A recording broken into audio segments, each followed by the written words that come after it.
Bundle तिली से जोड़। जोड़ को समझने के लिए शुरुआत में बच्चों को 2-3 मौखिक आंकिक शाब्दिक सवाल पूछें जिसका जवाब 18 या 18 से कम होता हो। जैसे कि मीरा के पास 6 चॉकलेट थी, राजू ने उसे 3 चॉकलेट और दे दी, तो बताएं कि मीरा के पास अब कितनी चॉकलेट हो गई।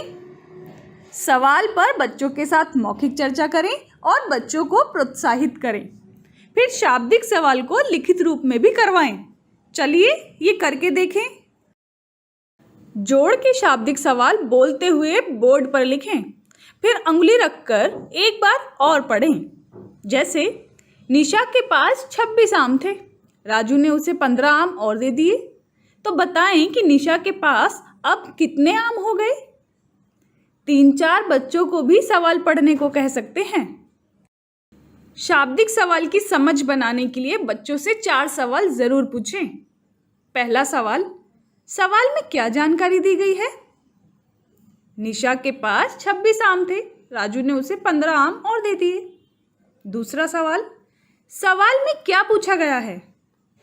निशा के पास अब कितने आम हो गए? तीसरा सवाल, क्या करना होगा? बिल्कुल, जोड़ करना होगा। चौथा और आखिरी सवाल, जोड़ ही क्यों करना होगा?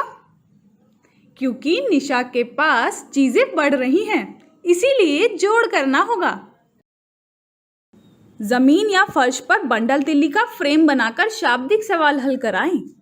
जैसे इस सवाल में निशा के पास 26 आम हैं, लेकिन अभी हमारे पास एक भी आम नहीं है, इसीलिए उसके बदले में हम बंडल और तिली लेंगे।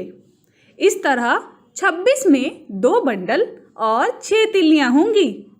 इसीलिए तिली के खाने में हम रखेंगे 6 तिल्लियां और लिखेंगे 6, और बंडल के खाने में हम रखेंगे 2 बंडल और लिखेंगे 2। राजू ने निशा को 15 आम और दे दिए, इसीलिए उसके बदले में भी हम बंडल और तिली लेंगे।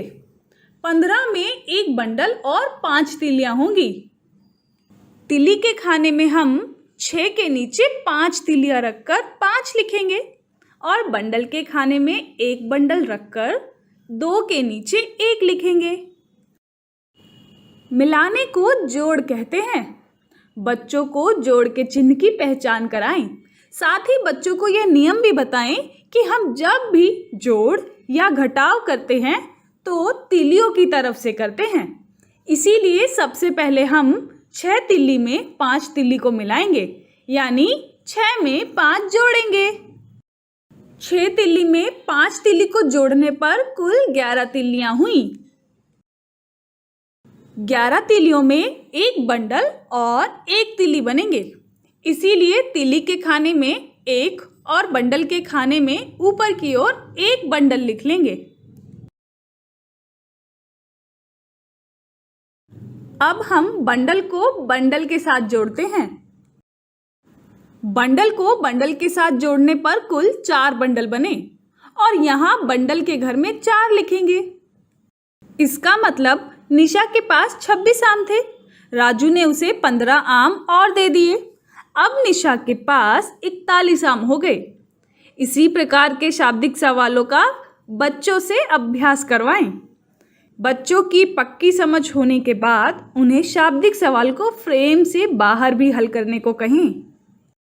बच्चों के साथ जोड़ के शाब्दिक सवाल हल करते समय निम्नलिखित बातों का ध्यान रखें।